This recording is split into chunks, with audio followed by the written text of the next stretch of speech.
Hello everyone, good morning.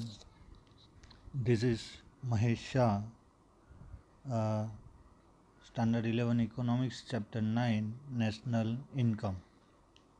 In last video, we discussed about the economic reforms, the three uh, concept of economy reform, privatization, liberalization and globalization we discuss in detail. आज के video में हमें समझना है national income के बारे में। तो सबसे पहले हम चालू करेंगे meaning of national income, after that national income and national product, उसके बीच में क्या डिफरेंस है वो देखेंगे। फिर circular flow of national income in closed economy, वो हमें देखना है। Then after important concept of national income, national income के कौन से कॉन्सेप्ट है, इम्पोर्टेंट कॉन्सेप्ट है वो। देन आफ्टर मेजरमेंट ऑफ नेशनल इनकम, ये कैसे कैलकुलेट होती है national income. Problem of measuring national income, कौन से प्रॉब्लम आते हैं नेशनल इनकम को मेजर करने में, वो डिस्कस करना है। And in the last monetary income and real income concept, ये मॉनेटरी इनकम क्या है और रियल इनकम क्या है उसके बारे में बात करेंगे। और लास्ट में होगा ग्लोसरी वर्ड्स। तो basically national income is the concept of macro economy. तो यहाँ पे मैक्रो इकोनॉमी का कॉन्सेप्ट नेशनल इनकम को बोला गया है। क्यों? क्योंकि यहाँ पे इकोनॉमी के जितने भी सेक्टर्स हैं, एग्रीकल्चर, इंडस्ट्रीज़ और सर्विस सेक्टर, ये तीन को काउंट करना है कंप्लीट, इसलिए इसको macro that is the part of macro economy. This is why national income is the basic concept of macroeconomy. In the concept of national income, an attempt is made to measure economic activity of the whole economy. The national income of a country is a balance sheet of the performance of its economy. जो national income है वो country की balance sheet है कि कितना production हुआ, कितना cell हुआ, कंट्री के पास कितना पैसा रिजर्व्ड है। सो these all concept are these all things are included into national income concept. National income familiarizes us with the economic health of the economy of the country.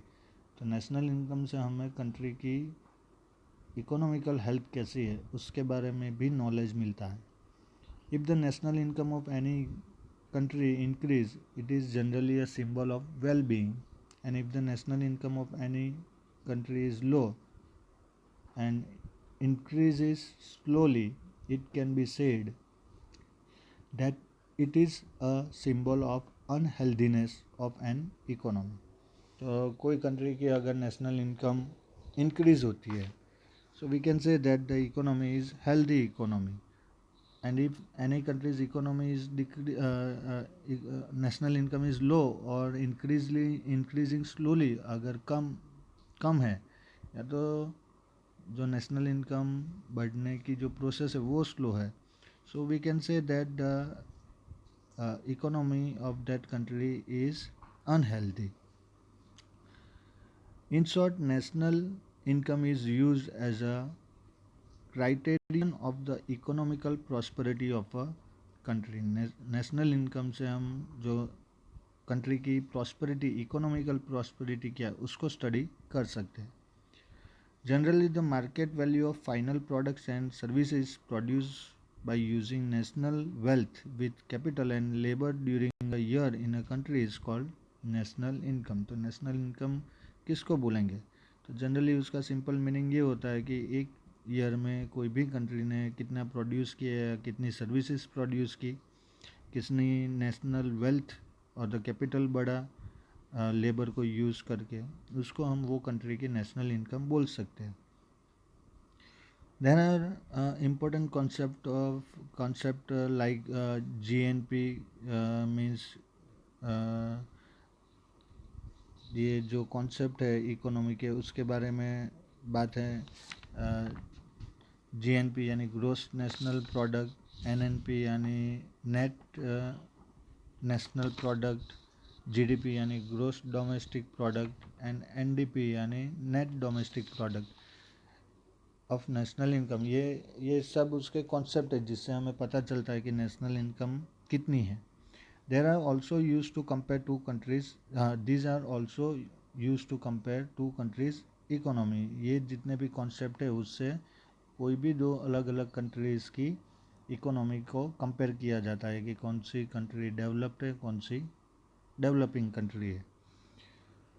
तो हमारे मन में जो सवाल आता है वो ये है कि what actually is the national income. ये नेशनल इनकम एक्चुअली क्या है, हाउ इज़ इट क्रिएटेड, ये कैसे बनती है, how can it be measured, इसको कैसे मेज़र करें, which are various method of इस मेज़रमेंट, इसका जो मेज़रमेंट करना है उसके लिए कौन सी मेथड है, certain problems arise while measuring the national income. तो जब नेशनल इनकम को मेज़र करते हैं तो थोड़े बहुत सारे प्रॉब्लम क्रिएट होते हैं।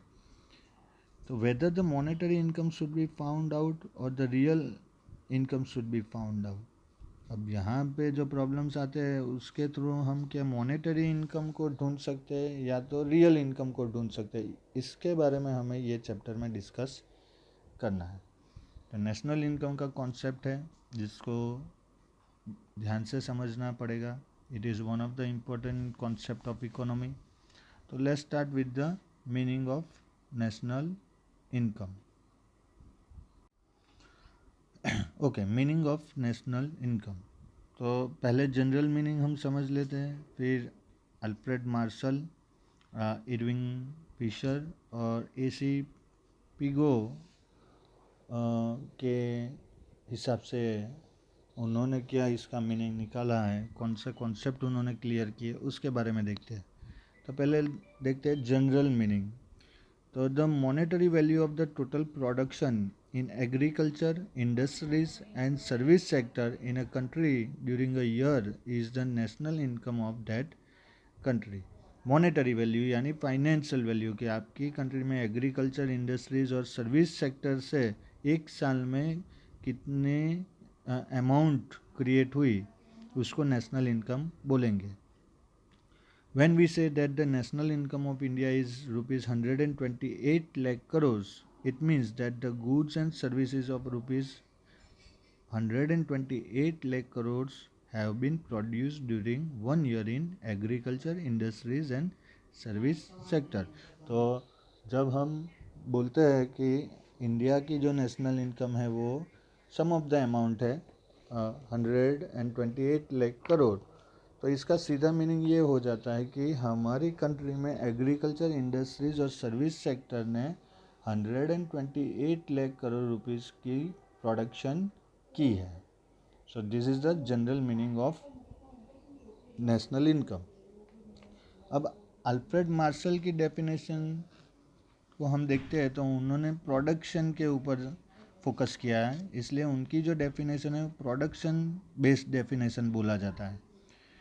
तो उनके जो वर्ड्स है उसके हिसाब से the net production of physical और नॉन फिजिकल थिंग्स, फिजिकल यानी जो आप डायरेक्ट यूज़ कर सकते हो और नॉन फिजिकल यानी जो सर्विसेज है, बाय यूजिंग नेचुरल वेल्थ यानी कि land with capital and labour in a country during the year is the national income of the country. तो अल्फ्रेड मार्शल जो बोल रहा है वो ये बोल रहा है कि आपकी कंट्री में जो भी कमोडिटीज़ फिज़िकल और नॉन फिज़िकल यानी सर्विसेज जो भी प्रोड्यूस की है,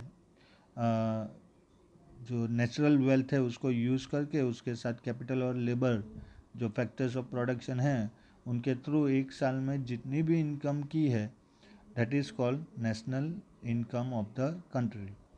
Professor Marshall lays stress on net production of goods and services in the definition and therefore this definition is production oriented। तो यहाँ पे अल्फ्रेड मार्शल ने प्रोडक्शन के ऊपर फोकस किया है, वो प्रोडक्शन की बात कर रहे हैं कि जितने भी फैक्टर्स है उसको यूज़ करके क्या प्रोड्यूस हुआ, इसलिए उनकी जो डेफिनेशन है उनको बोला गया प्रोडक्शन बेस्ड डेफिनेशन। अब देखते हैं इरविन फिशर, उनका जो कॉन्सेप्ट था वो कंजप्शन के ऊपर था कि कितना, जितनी भी वस्तु प्रोड्यूस हुई उसमें से कितनी यूज़ हुई। The proportion of direct consumption of goods and services by the people of a country during a year is called the national income. तो जितनी भी सर्विस, जितने भी गुड्स प्रोड्यूस हुए उसमें से जो कंट्री के जो लोग हैं उन्होंने डायरेक्ट यूज़ किया हो, जो कंजप्शन किया है, that is called national income. Fisher had laid stress on consumption of physical and non-physical goods and services in this definition। उन्होंने यूज़ के बारे में फोकस किया कि कितना प्रोडक्ट जो हुआ, जो कमोडिटी, जो सर्विसेज अवेलेबल हुई कंट्री में, उसमें से कितनी यूज़ हुई। Therefore definition is consumption oriented. इसलिए ये जो इरविंग फिशर की डेफिनेशन है वो कंजप्शन बेस्ड है, कितना यूज़ हुआ उसके ऊपर है। और ऐसी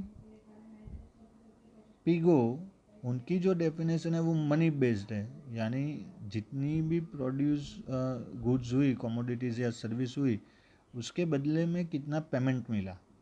national income is a flow of those things and services whose payment have been done through money और which can be easily presented by money. तो जितना भी प्रोडक्शन हुआ है एग्रीकल्चर, इंडस्ट्रीज और सर्विस सेक्टर में, उसको उसका जो पेमेंट मिलता है, यूज़ किसी ने भी यूज़ किया और उसके बदले में जो मनी मिला, उसको उन्होंने कॉन्सेप्ट में लिया है। तो उनके हिसाब से the total income of society along with foreign income which can be easily measured with the help of money is the national income. यहाँ पे उन्होंने टोटल इनकम ऑफ सोसाइटी, यानी हमारी लोकल जो कंट्री की टोटल इनकम है वो, as well as foreign income को भी उन्होंने इंक्लूड किया है। और ये जो नेशनल इनकम है, मनी के थ्रू अगर कैलकुलेट मेज़र होती है तो वो नेशनल इनकम है, according to A C Pigou. In this definition Pigou lays stress on money, therefore this definition is money oriented। तो यहाँ पे उन्होंने मनी के ऊपर फोकस किया है, that is why this definition is money based definition of national income. Now interferences based on various definition, ये जितनी 4 डेफिनेशन हमने देखी, तो उसके हिसाब से अगर देखने जाए तो नेशनल इनकम क्या है। तो फर्स्ट है, national income is a measurement of income obtain in a definite period of 1 year. तो नेशनल इनकम जो है वो मेजरमेंट ऑफ इनकम, जो कंट्री की इनकम है उसका मेजरमेंट है इन अ डिफाइनाइट पीरियड, यानी फिक्स पीरियड, यानी 1 ईयर के अंदर जो कुछ भी हुआ वो हो जाता है नेशनल इनकम।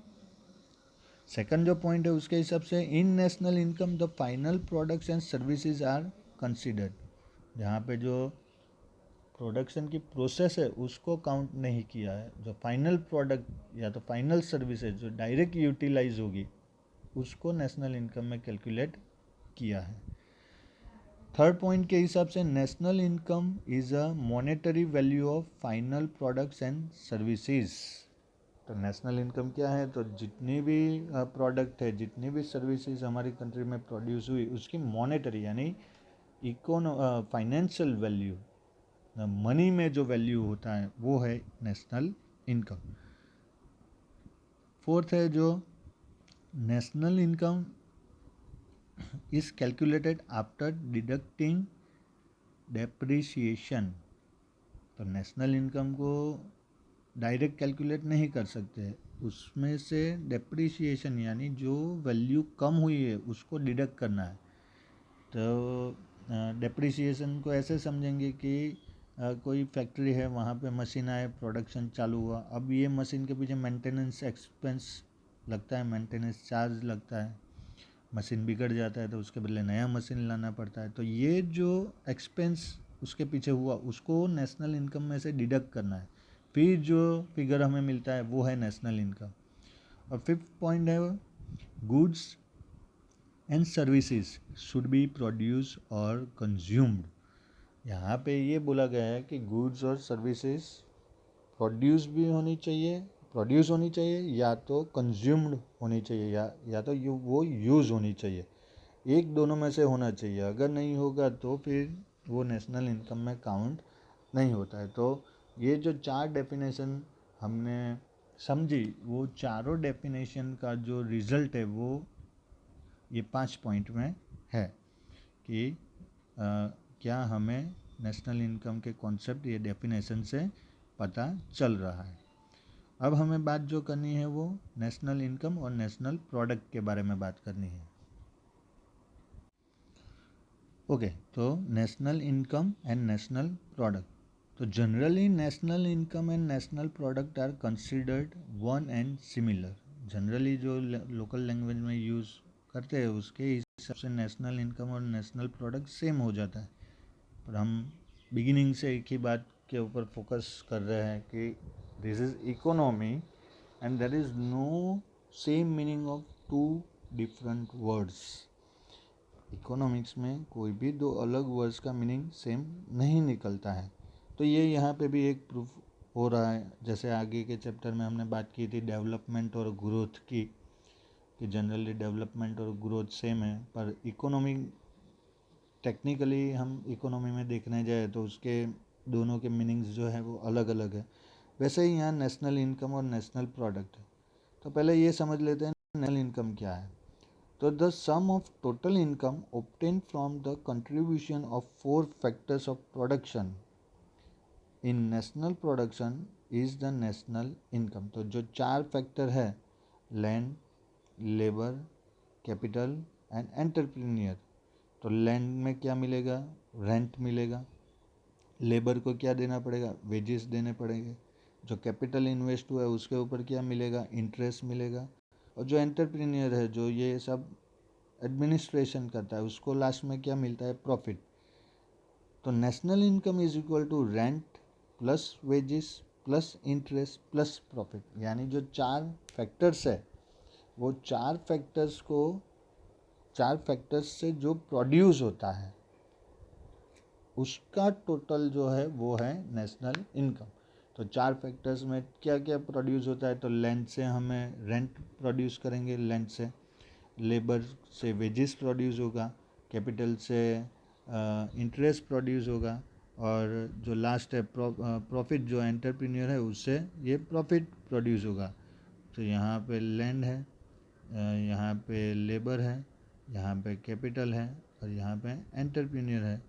तो ये जो 4 फैक्टर्स जब यूज़ होते हैं तो उसके बदले में हमें ये मिलता है। तो ये चारों का टोटल, रेंट, वेजेस, इंटरेस्ट और प्रॉफिट, ये चारों का जो टोटल होता है वो है नेशनल इनकम। अब नेशनल प्रोडक्ट क्या है? तो the sum of total production value of final products and services obtained by various factors of production in various sector। तो जो टोटल प्रोडक्शन हुआ जो इकोनॉमी के अलग अलग फैक्टर्स है, तो बेसिकली 3 फैक्टर्स है उसके, agriculture,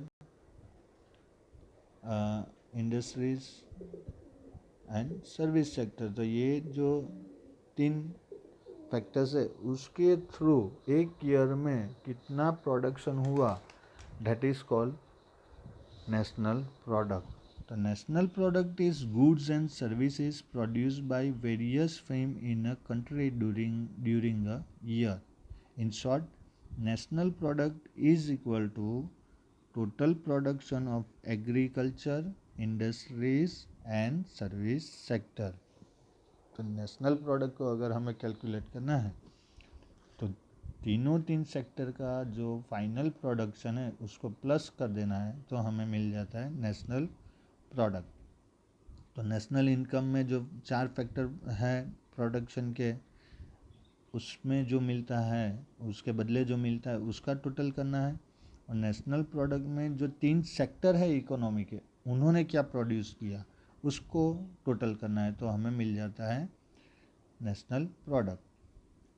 if a state does not have intervention, it means influence यानी कि अगर कोई स्टेट अगर ज़रा भी इंटरफियर नहीं करता है, कोई भी टैक्स उसके अंदर नहीं है, एंड नो फॉरेन ट्रेड, और कोई भी इंपोर्ट और एक्सपोर्ट भी नहीं है, the national income and national product remain similar.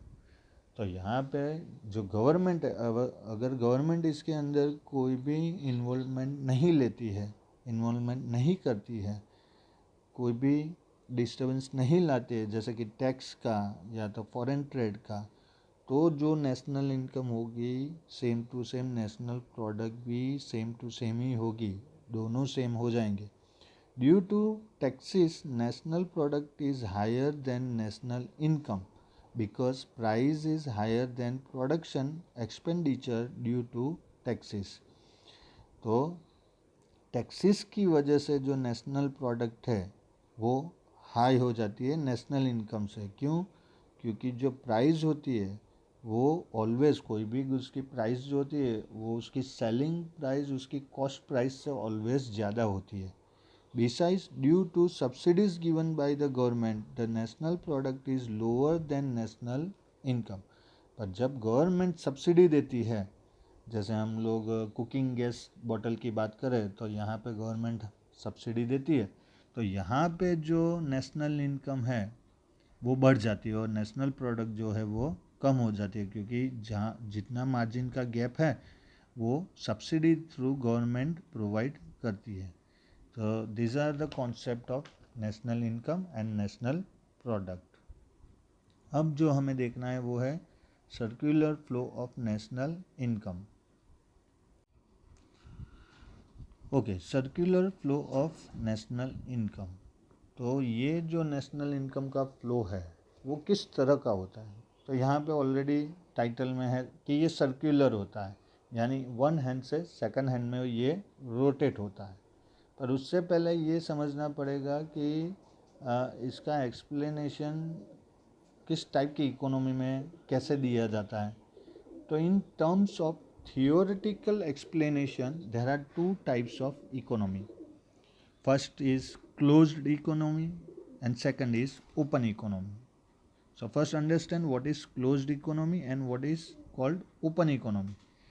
So the closed economy is the one in which there is no role of foreign trade। closed economy में कोई भी foreign trade नहीं होता है। जैसे हमारा इकोनॉमिक रिफॉर्म की हमने लास्ट चैप्टर में बात की, वहाँ पे हमने देखा कि 1950-51 से 1991 तक हमारे यहाँ जो फॉरेन ट्रेड था वो काफ़ी रिस्ट्रिक्टेड था। तो वो टाइम पे जो हमारी इकोनॉमी थी वो क्लोज्ड इकोनॉमी थी, क्योंकि फॉरेन ट्रेड ज़्यादा नहीं होता था, ग्लोबलाइजेशन नहीं हुआ था, लिबरलाइजेशन नहीं था, प्राइवेटाइजेशन प्रमोट नहीं था। इसलिए ऐसी जो इकोनॉमी होती है वो क्लोज्ड इकोनॉमी होती है।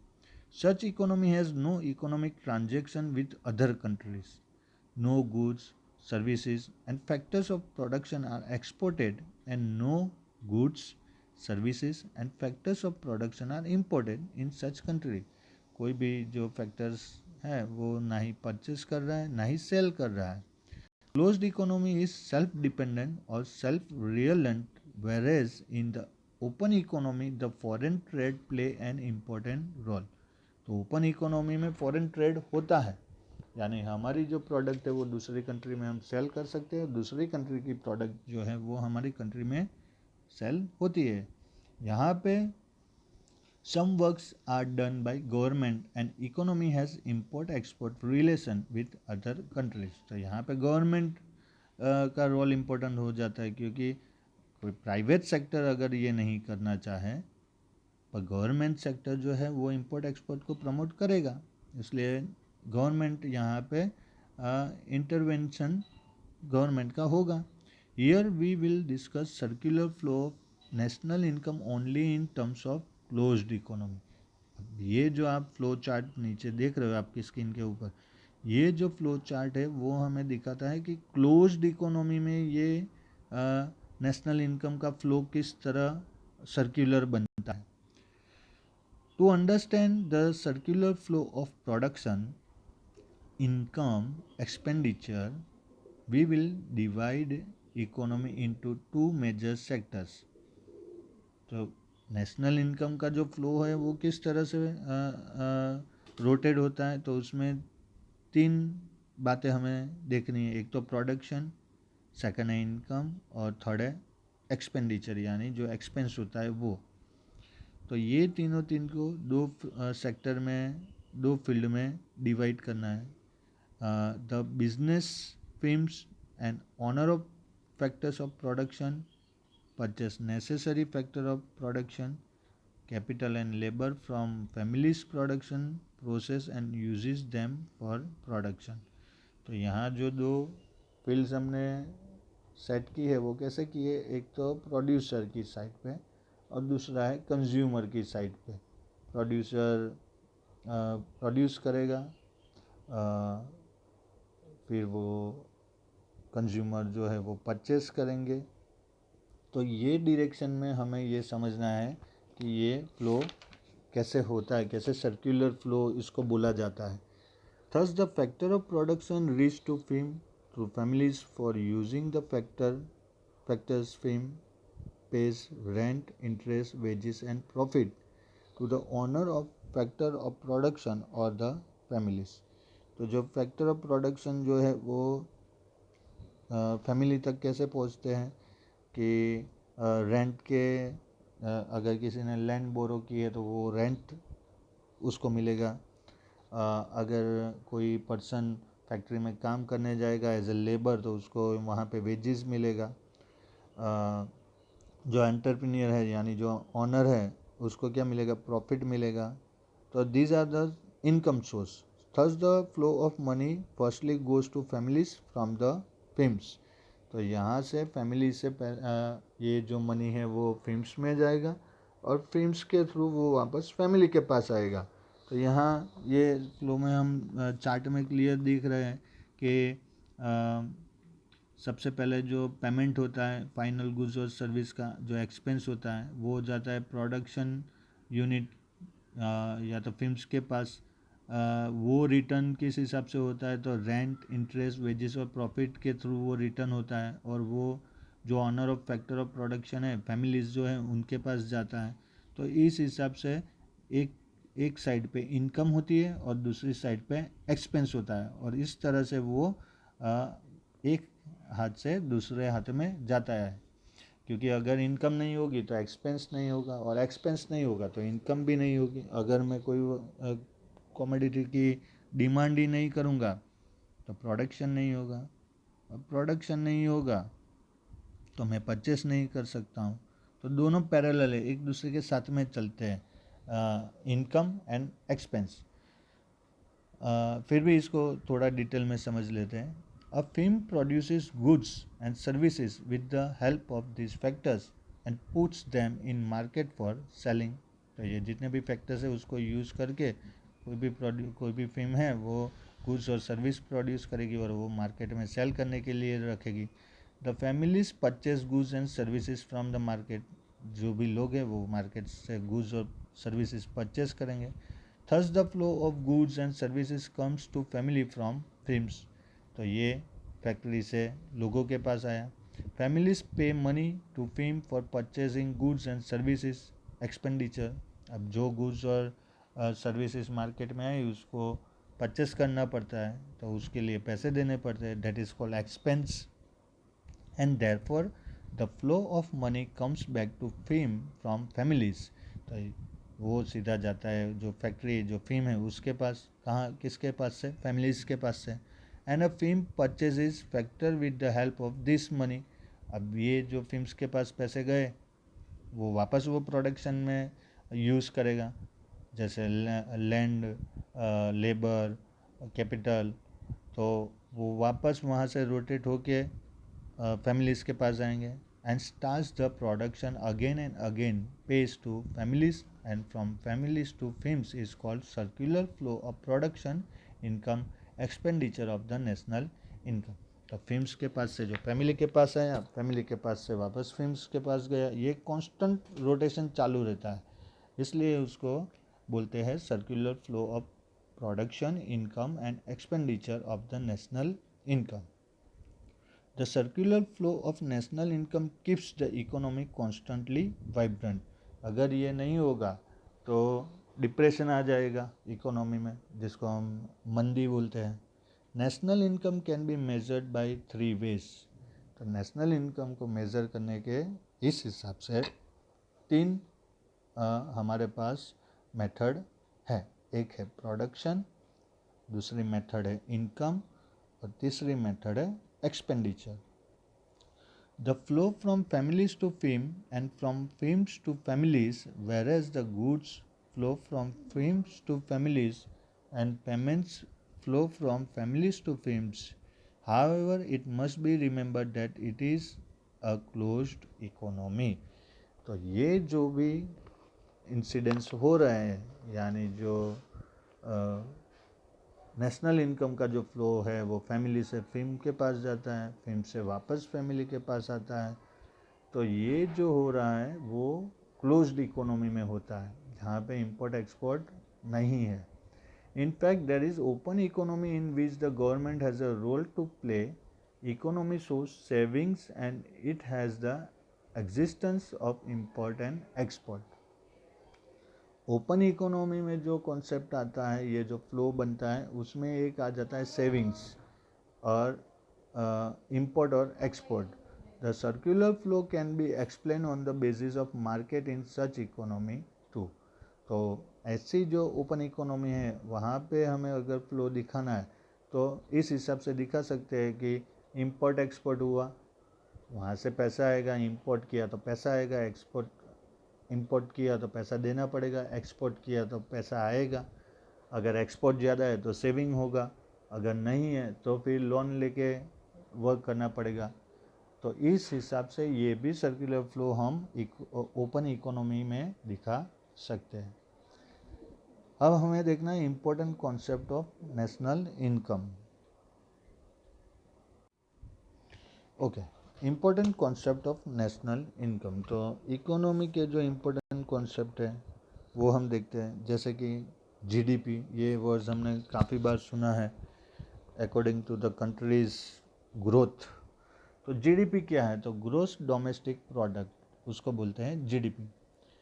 There are many concepts of national income, among which the concept of gross domestic product is an important concept.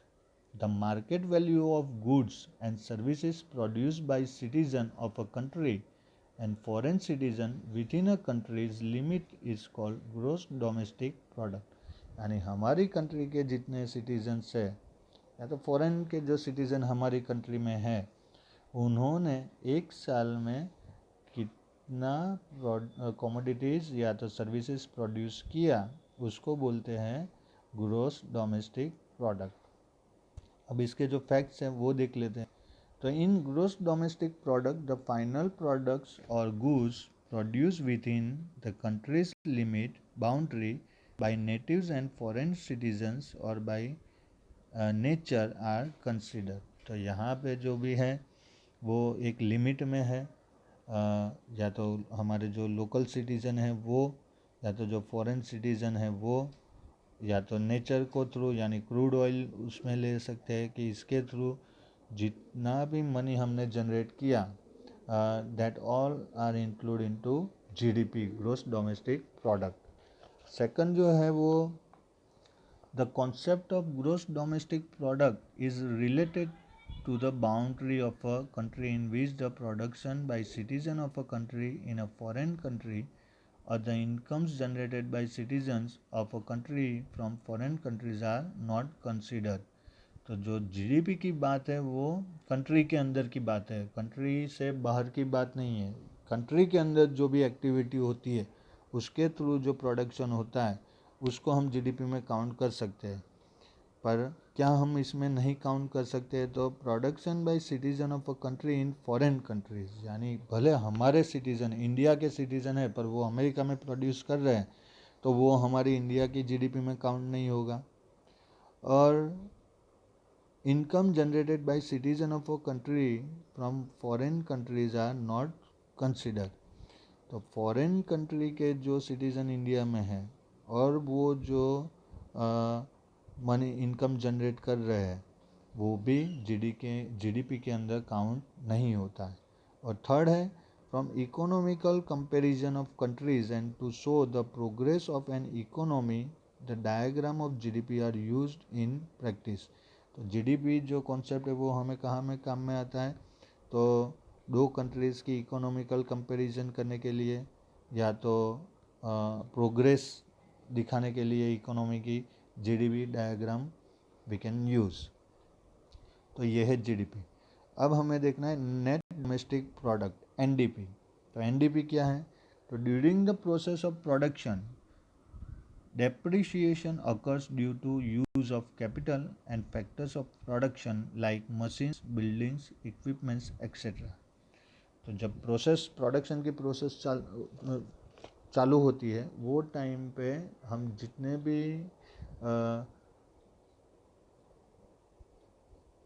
भी चीज़ हम यूज़ करते हैं, जैसे कि मशीन है, बिल्डिंग है, इक्विपमेंट्स है, उसके ऊपर एक्सपेंस हमें करना पड़ता है, मेंटेनेंस करना पड़ता है. After sometimes the factors of production becomes useless and they need to be replaced. तो थोड़े टाइम के बाद या तो जो भी ये मटीरियल फैक्टर्स हमने यूज़ किए, मशीन से, बिल्डिंग से, इक्विपमेंट से, जो भी, वो या तो यूजलेस हो जाते हैं या तो उसको रिप्लेस करने की ज़रूरत पड़ती है. Sometimes capital factors are change with change in technology. Machines change होते हैं टेक्नोलॉजी के हिसाब से. जैसे पहले के ज़माने में टाइपराइटर यूज़ करते थे, अब कंप्यूटर आ गए. Thus during the process of production when the depreciation of factor is deducted from gross domestic product, यानी ये जो मेंटेनेंस के पीछे जो एक्सपेंस हुआ उसको GDP में से माइनस करेंगे तो जो बचेगा वो होगा हमारा डोमेस्टिक प्रोडक्ट, जिसको हम बोलते हैं NDP, नेट डोमेस्टिक प्रोडक्ट. तो NDP में क्या क्या होगा कि GDP माइनस डेप्रिशिएशन, यानी जो एक्सपेंस, मेंटेनेंस एक्सपेंस होता है वो अगर GDP में से माइनस होगा तो हमें मिलेगा net domestic product. After deducting depreciation of factor of production from the domestic or foreign factor during a year is called net domestic product. In short, GDP minus depreciation is equal to NDP. तो ये है NDP. Next जो concept है वो है GNP, gross national product.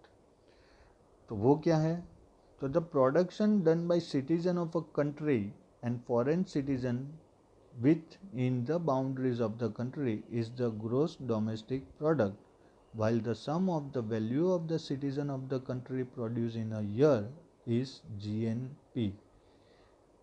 तो GDP के time में हमें ये समझ लिया कि टोटल जो प्रोडक्शन होता है हमारी कंट्री के सिटीज़न हैं या तो फॉरेन कंट्री के सिटीज़न जो हमारी कंट्री में है, ये सब ने जो मिला के प्रोड्यूस किया वो होता है GDP, ग्रोस डोमेस्टिक प्रोडक्ट.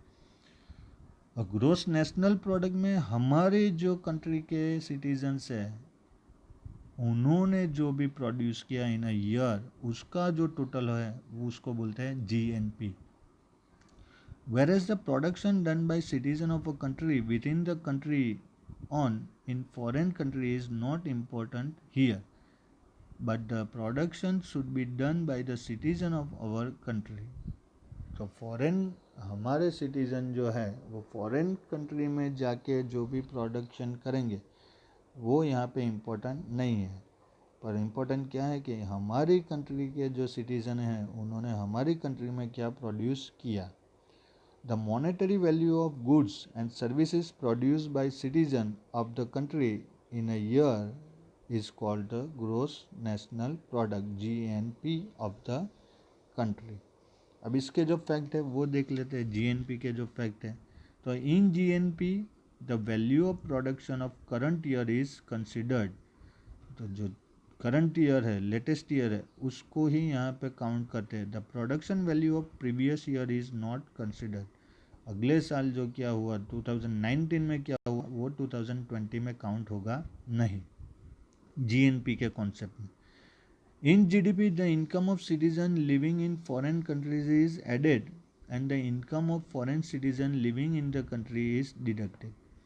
तो जीडीपी में इंडिया के जो सिटीजन्स अमेरिका में हैं वहाँ पे उन्होंने जो पैसे मनी जनरेट किया वो जीडीपी में इंक्लूड होगा, और फॉरेन के जो सिटीज़न हमारी कंट्री में हैं और उन्होंने जो भी प्रोड्यूस किया वो जीडीपी में से डिडक्ट होता है।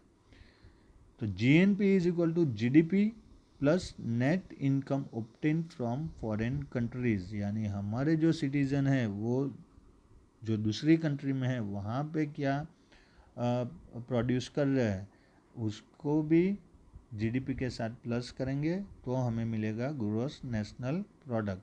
इन शॉर्ट हमारे सिटीजन्स जो है इंडियन सिटीजन्स है वो इंडिया में या तो वर्ल्ड में कहीं पे भी जो भी प्रोड्यूस करते हैं जो भी इनकम जनरेट करते हैं उसको जीएनपी में काउंट करते हैं।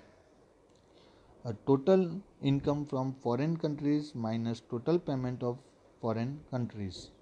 जीएनपी में ये भी होता है कि फॉरेन कंट्रीज में जो इनकम जनरेट हुई और हमारी कंट्री में जो जनरेट हुई वहाँ से फॉरेन में कितने ले गए ये माइनस करना है, तब हमें जीएनपी मिलता है। Mostly the diagram of GNP are used in practice. तो जीएनपी का डायग्राम जनरली प्रैक्टिस के लिए यूज़ होता है कि कितना प्रोडक्शन इंडिया में हुआ, कितना प्रोडक्शन इंडिया के बाहर हुआ। तो ये है कॉन्सेप्ट ऑफ जीएनपी। अब हमें देखना है नेट नेशनल प्रोडक्ट एनएनपी। तो during the process of production the depreciation of factor of production machines, buildings and equipments occur and their value decrease, which is called capital depreciation. To find out the net national product, the amount of depreciation is deducted from gross national product and the remaining is called the net national product. तो जो gross national product है उसमें से जितने भी factors of production है उनके पीछे जो एक्सपेंस हुआ उसको अगर हम माइनस करेंगे और जो बचेगा वो बोला जाता है net national product NNP. After deduct depreciation from the monetary value of goods, यानी मनी में उसको काउंट करना है, and services produced by citizens of country is called net national product. इसके फैक्ट्स क्या हैं? तो the value of production of current year after deducting depreciation from the GNP is NNP, यानी जो करंट ईयर है जो प्रेजेंट 2020 वही year का वैल्यू ऑफ प्रोडक्शन काउंट होगा। और दूसरा एनएनपी को काउंट करना है तो उसका सिंपल फार्मूला है जीएनपी यानी gross national product minus depreciation, यानी जो भी एक्सपेंस हुआ तो आंसर जो आएगा वो हो जाएगा हमारा एनएनपी नेट नेशनल प्रोडक्ट, यानी जो भी एक्सपेंस हुआ वो सब निकाल के जो भी फाइनली जो बचता है उसको बोलते हैं एनएनपी। अब पर कैपिटा इनकम, तो सिंपली देखने जाए तो पर कैपिटा इनकम क्या है, तो यहाँ पे स्क्रीन के ऊपर आप यहाँ पे फॉर्मूला देखोगे ये वाला कि ग्रॉस नेशनल इनकम को टोटल पॉपुलेशन से डिवाइड करोगे तो वो हो जाएगा हमारा पर कैपिटा इनकम, यानी इंडिविजुअली एक सिटीजन के इनकम वो पर कैपिटा इनकम बोली जाती है। National income is a criterion of economic growth. Similarly, the per capita income is a criterion of national development. तो नेशनल इनकम जो है वो इकोनॉमी का ग्रोथ बताता है, पर कैपिटा इनकम जो है वो नेशनल डेवलपमेंट के बारे में बताता है। Generally we get per capita income of a year by dividing the total national income of country by the population of that country. Per capita income is the average income per an individual. Per capita income क्या है कि average एक individual की income है। The per capita income can be presented by the formula जो आपकी screen के ऊपर आपको दिख रहा है। यहाँ पे एक एग्जांपल भी दिया है ये कि suppose the national income of country is ₹60,000 crores in a year and the population of that country in that year is 2 crores। तो 60,000 करोड़ को 2 करोड़ से डिवाइड करो तो मिलेगा हमें 30,000। तो हम ये बोल सकते हैं कि per capita income of a citizen of our country is average rupees 30,000 during a year. It means that the citizen of a country obtain the average income of rupees 30,000 during a year. If the per capita income is calculated with the measurement of national income at the price of current year, यानी जो भी commodities है उसकी जो current year की जो price है उसको उसके साथ कैलकुलेट करके अगर हम पर कैपिटा इनकम निकालेंगे तो it is called current price per capita income. And if it is calculated by national income at the price of the base year, fixed price, it is called fixed price per capita income. यानी हमारी country में आज के date में जो भी calculation होता है उसकी बेस प्राइस 2014 का ईयर है कि 2014 के ईयर में जितनी भी कमोडिटीज़ की जो भी प्राइस होती है उसके हिसाब से हम कैलकुलेशन करते हैं. वो जब हम डिस्कस करेंगे जीडीपी काउंटिंग का तब मैं डिटेल में आपको वो एक्सप्लेन करूँगा. पर जो बेस ईयर को मेज़र बेस लेके फिक्स प्राइस को बेस लेके अगर पर कैपिटा इनकम नेशनल इनकम को टोटल पॉपुलेशन से डिवाइड करेंगे और जो पर कैपिटा इनकम मिलती है उसको बोलेंगे fix price per capita income. It can be said that the higher the per capita income the higher is the proportion of goods and services obtained by citizen. तो per capita income अगर higher होगी तो purchasing power भी higher होगा, यानी life style standard of living is more better. In other word standard of living of the citizen is higher. अब per capita income के important facts क्या है? तो per capita income decreases if the growth rate of population is higher than the growth rate of national income.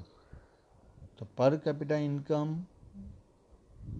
कब कम होगी कि जब हमारी कंट्री में नेशनल इनकम का जो ग्रोथ रेट है उससे अगर पॉपुलेशन ग्रोथ रेट ज़्यादा है तो पर कैपिटा इनकम कम होगी. अगर इसको सिंपली समझना है तो हम फैमिली का एग्जांपल ले सकते हैं कि फैमिली में 4 लोग हैं, 4 में से 3 लोग अर्निंग करते हैं तो लाइफस्टाइल कैसी होगी? अच्छी होगी.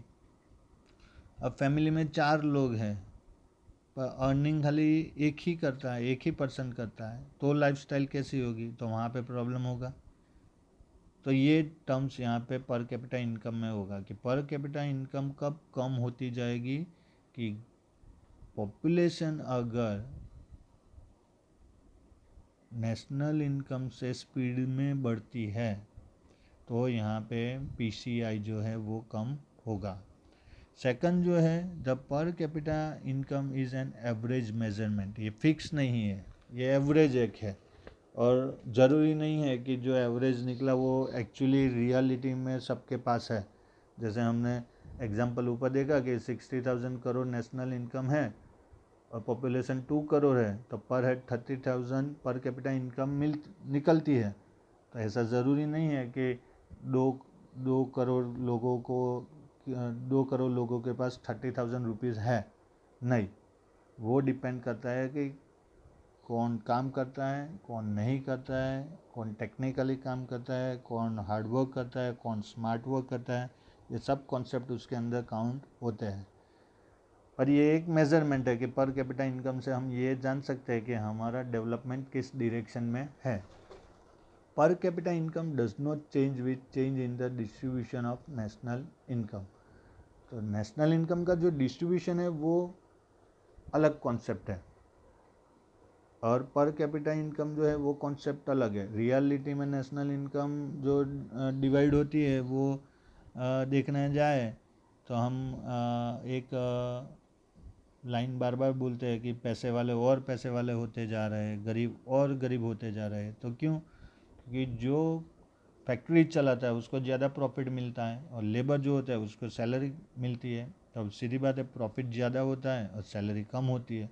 तो यहाँ पे डिस्ट्रीब्यूशन बदल सकता है पर कैपिटा इनकम जो रहेगी वो फिक्स रहेगी क्योंकि वो टोटल पॉपुलेशन से डिवाइड होती है. फिर है पर capita income is not a true criterion in the inequality of income in a country increases.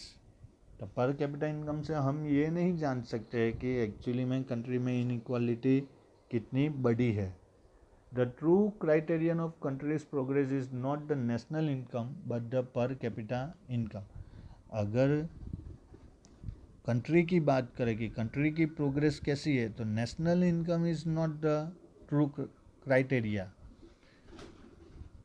पर कैपिटा इनकम से हम ये जान सकते हैं कि कंट्री की डेवलपमेंट या तो प्रोग्रेस कैसी है। UNO also uses diagram of per capita income along with the diagram of national income while comparing the progress of two countries। तो यूनाइटेड नेशन में भी ये पर कैपिटा इनकम कॉन्सेप्ट और नेशनल इनकम कॉन्सेप्ट दोनों साथ में यूज़ होते हैं डायग्राम अलग अलग कंट्री के कंपेयर करने के लिए। और नेक्स्ट है the comparison of two countries can be done by their per capita income. Per capita income से दो कंट्रीज़ की कंपैरिजन हो सकती है कि अमेरिका और इंडिया। तो America is developed nation and India is developing nation, why?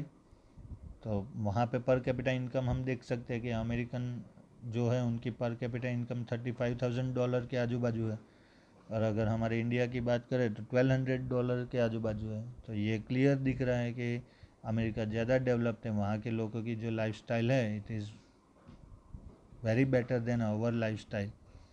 तो यहाँ पे दो कंट्रीज़ की कंपैरिजन के लिए पर कैपिटा इनकम यूज़ होता है। और पर capita income enables the assumption of standard of living of countries citizen. तो पर कैपिटा इनकम से हम ये भी जज कर सकते हैं कि standard of living of countries citizen कैसा है, एक कंट्री के जो लोग हैं उनका स्टैंडर्ड ऑफ लिविंग कैसा है, वो भी पर कैपिटा इनकम से हम जान सकते हैं। तो ये है important concept of national income. GDP, gross domestic product, NDP, net domestic product, GNP, gross national product and NNP, net national product. अब इसके बाद जो हमें बात करनी है वो करनी है मेजरमेंट ऑफ नेशनल इनकम, कि नेशनल इनकम का मेजरमेंट कैसे होता है। तो उसके 3 मेथड है, production method, income method and expenditure method.